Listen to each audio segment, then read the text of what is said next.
केंद्रीय मंत्री स्मृति ईरानी पहुंची मेरठ। कोरोना काल में भाजपा ही जनता के बीच रही। कांग्रेस सपा कहती थी टीका मत लगवाओ। 24 करोड़ महिलाओं का खाता खुला, मुफ्त राशन मिला। अमेठी से उम्मीदवार घोषित नहीं कर पा रही कांग्रेस पार्टी लोकतंत्र के लिए खतरा। इंडिया अलायंस का न कोई नेता है, न ही नीति। जिस तरीके से स्वागत और सम्मान करा है, आज ये बिल्कुल दर्शा दिया गया। कम से कम 3 से लेकर 4 लाख वोटों से हमारे प्रत्याशी जी, बहुत बहुत शुभकामनाएं, बहुत बहुत बधाई, धन्यवाद।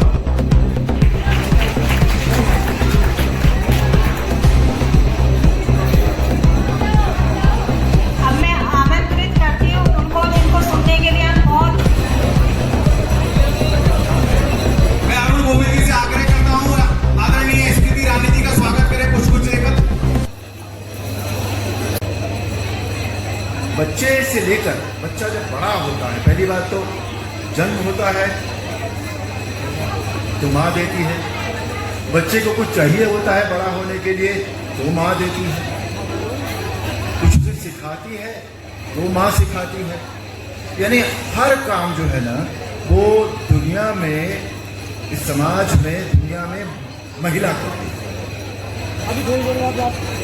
और ये पूरा महिला सम्मेलन है, जहाँ एक नहीं सैकड़ों की तादाद में आप लोग हैं। जब हमें कुछ मांगना होता है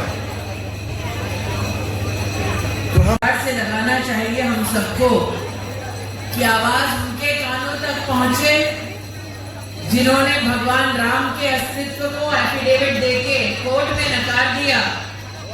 और बहनें तो मेरी श्रद्धालु भी हैं और जयकारा लगाने का जोर भी रखती है। तो बोलो भारत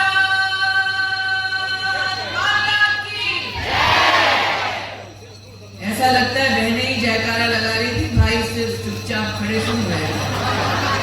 तो जितने छोटे-छोटे भाई हैं सभागार में, उन सबसे मेरा आग्रह है कि बहनों के स्वर से स्वर मिलाएं और बोले भारत माता की। मंच पर विराजमान भारतीय जनता पार्टी के सभी सम्मानित पदाधिकारी, जनप्रतिनिधि और आज विशाल संख्या में भारतीय जनता पार्टी के प्रत्याशी को और राष्ट्र के प्रधान सेवक को अपना आशीर्वाद देने आई स्नेही बहनों को, सम्मानित भाइयों को इस मंच से प्रणाम करती हूँ। आप सबका वंदन एवं अभिनंदन करती हूँ।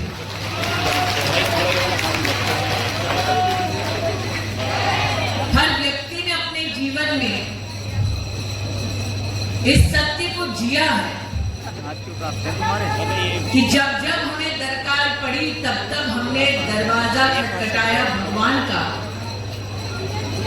राम से मांगा, राम ने दिया। लेकिन मेरठ लोकसभा क्षेत्र अपने आप में इतनी भाग्यशाली है कि जो स्क्रीन पर भगवान की प्रतिमूर्ति थे, आज वो साक्षात प्रत्याशी के नाते आपके सम्मुख उपस्थित है। सभ्यता और संस्कार का वाहक जब एक व्यक्ति बनता है तो उसका पूरा जीवन उस संस्कार का, उस सभ्यता का संकेत बन जाता है। और प्रभु की लीला अनोखी है कि जिसने प्रभु के स्वरूप को टेलीविजन पर जागृत मुद्रा में प्रस्तुत किया, क्या करना तो नहीं होता। उसका नाम प्रभु ने सूर्य के आधार पर अरुण रखा है। सूर्य का तेज ऐसा कि जो अपवित्र हो वो भस्म हो जाए। सूर्य का प्रकोप ऐसा कि जो प्रकृति के विपरीत जाए उसको भस्म कर जाए। आज की बहनों की ये मीटिंग अपने आप में विशेष इसलिए है क्योंकि एक तरफ मेरी अनुभवी बहनें हैं जिन्होंने वर्षों से संगठन को अपनी मेहनत से सींचा, और दूसरी ओर वो बेटियां जो अपने जीवन में पहली बार वोट देकर संविधान और राष्ट्र के प्रति अपनी जिम्मेदारी का निर्वहन करने आ रही है। ये 2 पीढ़ियां महिलाओं की आज आपको आशीर्वाद देने यहाँ उपस्थित हुई। जो अनुभवी महिला आज इस सभागार में उपस्थित है, उसने देश में ऐसा वक्त देखा कि अगर औरत किसी गरीब घर में जन्म ले तो उसके दिन की शुरुआत ही अपमान से होती है। खुले में शौच में जाना मतलब सूर्यास्त का और अंधेरों का इंतजार करना। हमारे देश में कभी किसी गरीब औरत ने किसी नेता को जाकर ये नहीं कहा कि मेरे लिए एक शौचालय बना दो। किसी राजनेता ने कभी शौचालय की सामाजिक राजनीतिक चर्चा तक नहीं की, क्योंकि दबी आवाजों में इन विषयों पर कभी चर्चा सार्वजनिक होती नहीं। जब नरेंद्र मोदी के प्रति आप देश भर में विश्व भर में सम्मान देखते हैं और महिलाओं का विशेष रुझान देखते हैं, उसके पीछे सबसे बड़ा कारण ये कि एक गरीब माँ का बेटा जानता था कि गरीब घर की बेटी बहू बहन इस अपमान से हर दिन गुजरती है, और उन्होंने मुकम्मल जीत हासिल करने के बाद सबसे पहला निर्णय ये लेकर आए वो कि अगर महिला का वाकई में सम्मान करना है, बेटियों को अगर आगे बढ़ाना है, तो कम से कम उनके लिए एक शौचालय घर पर और विद्यालय में बनाए। 11 करोड़ शौचालय बने। कुछ लोगों को ये मात्र आंकड़े लगते होंगे, लेकिन नरेंद्र मोदी ने 11 करोड़ गरीब परिवारों में औरत के सम्मान को बढ़ाया और समाज में उसको इज्जत दिलवाई। ये भारतीय जनता पार्टी की सरकार का सबसे बड़ा योगदान है। यहाँ बेटियां बैठी हैं जो फर्स्ट टाइम वोटर्स हैं। इन्होंने वो मंजर नहीं देखा जब महिला अगर प्रतिभाशाली हो लेकिन घर की मजबूरियां हो और महिला कहे कि मुझे अपने उत्थान करना है, तो महिला का उत्थान छोड़ो, महिला के दम पर पूरे हिंदुस्तान का उत्थान करो। ये सोच हिंदुस्तान में पहली बार नरेंद्र मोदी लेकर आए। ये कोई सोच नहीं सकता था कि हमारे देश में 24 करोड़ महिलाओं का जीवन में कभी बैंक का खाता तक नहीं था। मोदी ना आते तो ये भी मुमकिन ना हो पाता। इसलिए आज नरेंद्र मोदी के प्रति, जैसे तोमर साहब ने कहा, महिलाओं का वोट परसेंट बढ़ता है, उसका पहला कारण शौचालय बनाना और दूसरा कारण ये कि जिसने हर घर की बेटी को लक्ष्मी स्वरूपा माना, ऐसे भाई के सर पर हमेशा बहनों का आशीर्वाद रहेगा। कोरोना की मुसीबत आई, आज हमारे जिला अध्यक्ष यहाँ पर सुरेश जी उपस्थित हैं, हमारे लोकसभा के संयोजक शर्मा जी हैं, हमारे प्रभारी विजय जी हैं। आप किसी भी जनप्रतिनिधि या भारतीय जनता पार्टी के कार्यकर्ता से पूछे, जब मौत मंडरा रही थी सर पर, तब न सपा का कोई कार्यकर्ता दिखा, न बसपा का।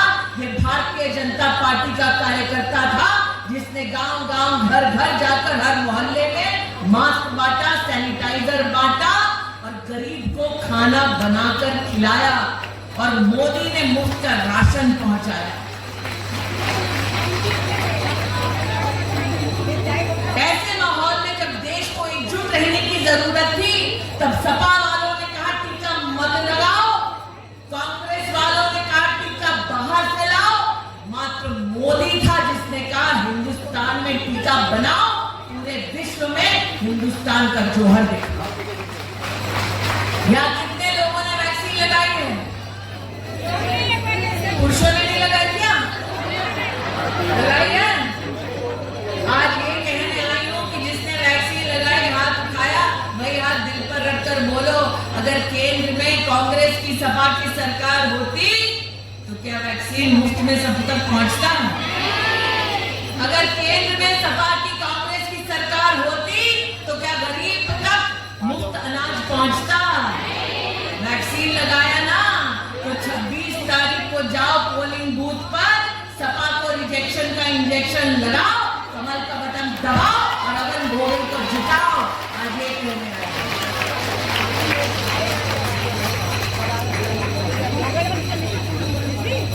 अरुण जी, वैसे मैं उस संसदीय क्षेत्र से हूं जहां 50 साल गांधी खानदान का एक छत्र राज रहा। आपको अरुण जी बहुत भाग्यशाली है कि एक सशक्त टीम आज आपको चुनाव लड़वा रही है मेरठ से। हम वहां चुनाव लड़े जहां पर 60% बूथ पर भाजपा का टेबल भी नहीं लगता था। डर के मारे स्वयंसेवक और भारतीय जनता पार्टी के कार्यकर्ता प्रताड़ित होते थे, कुछ कहते नहीं थे, ध्वज अपना उठाकर निडर होकर फिर भी विषम परिस्थितियों में चलते। हम हारे लेकिन भागे नहीं, डटकर हम वहां लड़े और लड़ने का परिणाम यह हुआ कि आज वहां से प्रत्याशी घोषित करने में कांग्रेस हिचकिचाती। मैंने तो यहां तक पूछा अरुण जी आपकी अनुपस्थिति में अध्यक्ष जी से, ये सपा का 3 बार कैंडिडेट बदला है कि 4 बार बदला है? हमने कहा दीदी नहीं 3 ही बार बदला है। फॉर्म भरने की तारीख समाप्त नहीं होती तो क्या पता और बदल जाता। आपके यहाँ पर सपा उम्मीदवार पे उम्मीदवार बदल रही है, मेरे यहाँ पर कांग्रेस उम्मीदवार अभी घोषित नहीं कर रही है। लेकिन उम्मीदवार घोषित ना करना मैं मीडिया के बंधुओं से विशेष कहना चाहती हूँ, उसमें हिचक मात्र एक है, क्योंकि पहले उन्हें वायनाड का चुनाव लड़ना है, फिर उत्तर भारत आना है। और वायनाड में वो कैसा चुनाव लड़ रहे हैं? वायनाड में पीएफआई नाम का आतंकी संगठन है जिस पर प्रतिबंध लगाया है भारत की सरकार ने। उसके राजनीतिक नेताओं के समर्थन से राहुल गांधी वायनाड में चुनाव लड़ रहे हैं। और जितनी बहनें और फर्स्ट टाइम वोटर जहां बैठे हैं, मैं चाहती हूं कि वो ध्यान से सुने कि आतंकी संगठन क्या है। एसडीपीआई नाम के संगठन ने केरल में हर जिले में हिंदू नेताओं की लिस्ट बनाई है जिनका वो वध करना चाहते हैं। आप सोचिए, आज गांधी खानदान चुनाव लड़ने के लिए आतंकी संगठन के राजनीतिक नेताओं का समर्थन लेने को तैयार है, जो फेरिस्त बनाते हैं हिंदुओं की हत्या की। और इसीलिए आपको सोचना है, आप तमिलनाडु जाके कांग्रेस पार्टी के समर्थक देखें तो वो लोग हैं तमिलनाडु में डीएमके के जिन्होंने बाबा साहेब अम्बेडकर का संविधान सरेआम जलाया। सत्ता का इतना लालच है गांधी खानदान को कि जिन्होंने बाबा साहेब का संविधान जला डाला, गांधी खानदान उनका भी समर्थन लेंगे। बंगाल में किसका समर्थन ले रहे हैं? बंगाल में गांधी खानदान कांग्रेस के नेता उनका समर्थन लेते हैं जो राम नवमी का जुलूस निकालने वाले राम भक्तों के ऊपर पथराव करते हैं, राम का नाम लेने पर लोगों को प्रताड़ित करते हैं। सरेआम बंगाल में जो नौजवानों को मौत के घाट उतार कर उनकी लाशों का प्रदर्शन करते हैं, ऐसे लोगों से कांग्रेस के नेता समर्थन लेते हैं। आज इसीलिए इस सभागार में हर नागरिक से कहने आई, जब अरुण जी कहते हैं वोटिंग के दिन जाकर वोट दो एक एक, आपको आज सावधान करने आई।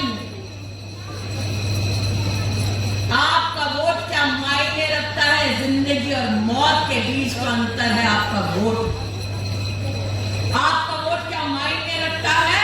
संविधान के संरक्षण और संविधान को जलाने वालों के बीच का फर्क है आपका वोट। और दुस्साहस कांग्रेस पार्टी का देखिए इतना बढ़ गया कि कांग्रेस के राष्ट्रीय अध्यक्ष जाकर कहते हैं धारा 370 क्या फर्क पड़ता है? नौजवान यहाँ उपस्थित हैं, महिलाएं यहाँ उपस्थित हैं, उनसे पूछना चाहती हूँ, धारा 370 हटी, कश्मीर से कन्याकुमारी तक देश एक संविधान की छत्र छाया में आया। क्या ये हर हिंदुस्तानी के लिए गौरव का विषय है या नहीं है? उस जम्मू कश्मीर में जहां पर देश के हर गांव, हर शहर, हर प्रदेश की माताएं बहनों ने अपने बच्चों को सर पर तिलक लगाकर देश की फौज में भेजा, और हमारी देश की सेना में जितने लोग उस मिट्टी के संरक्षण के लिए वीर गति को प्राप्त हुए, ऐसे जम्मू कश्मीर के बारे में, धारा 370 हटाने के बारे में कांग्रेस पार्टी के अध्यक्ष के ये शब्द आपको बताते हैं कि आज इंडी अलायंस का क्या हाल है। इसलिए आज भारतीय जनता पार्टी की जाने से पहले बहनों से कहना चाहती हूं, अरुण जी जैसे ही सभागार में आए, बहनें प्रफुल्लित मन से जय श्री राम का नारा लगाने लगी, जबकि अरुण जी ने तो टीवी सीरियल में प्रभु राम का रोल किया।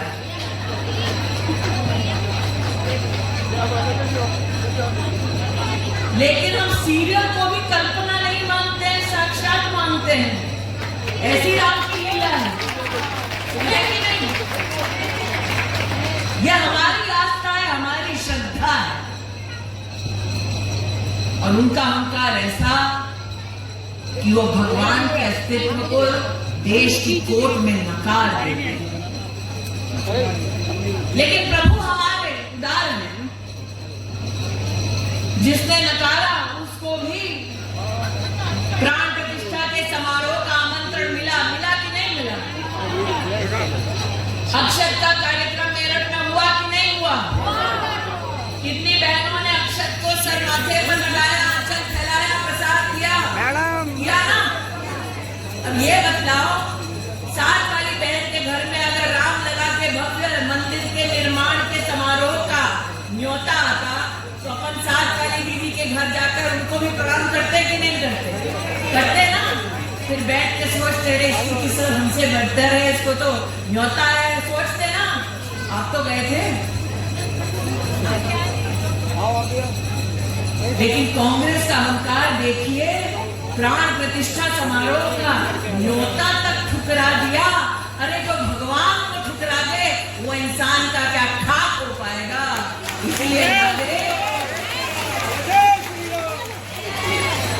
इसलिए नागरिक पोलिंग बूथ पर जाएगा और कौन सा बटन दबाएगा? कौन सा बटन? दीदी तो बता रही है, जो हमारी फर्स्ट टाइम वोटर है, कौन सा बटन? कौन सा बटन? कौन सा बटन? लड़कियों की आवाज तेज होनी चाहिए, आदमी की आवाज ज्यादा तेज है। कौन सा बटन? कौन सा बटन? कौन सा बटन? प्रत्याशी का नाम, प्रत्याशी का नाम, प्रत्याशी का नाम, नेता का नाम नरेंद्र दामोदर दास, नरेंद्र दामोदर दास, नरेंद्र दामोदर दास मोदी। इसलिए आज अरुण जी साक्षात मैंने देख लिया क्या हमारी बहनें और फर्स्ट टाइम वोटर लड़कियां पूरे जोश के साथ एक छत के नीचे आएंगी। इसी को देखकर दोबारा कहने का मन करता है, मोदी है तो मुमकिन है। बहनों से कहना चाहूंगी, चुनाव में पोलिंग के दिन ये राष्ट्र ने सुनिश्चित कर दिया है कि अब की बार देश बोल रहा है ना, अब की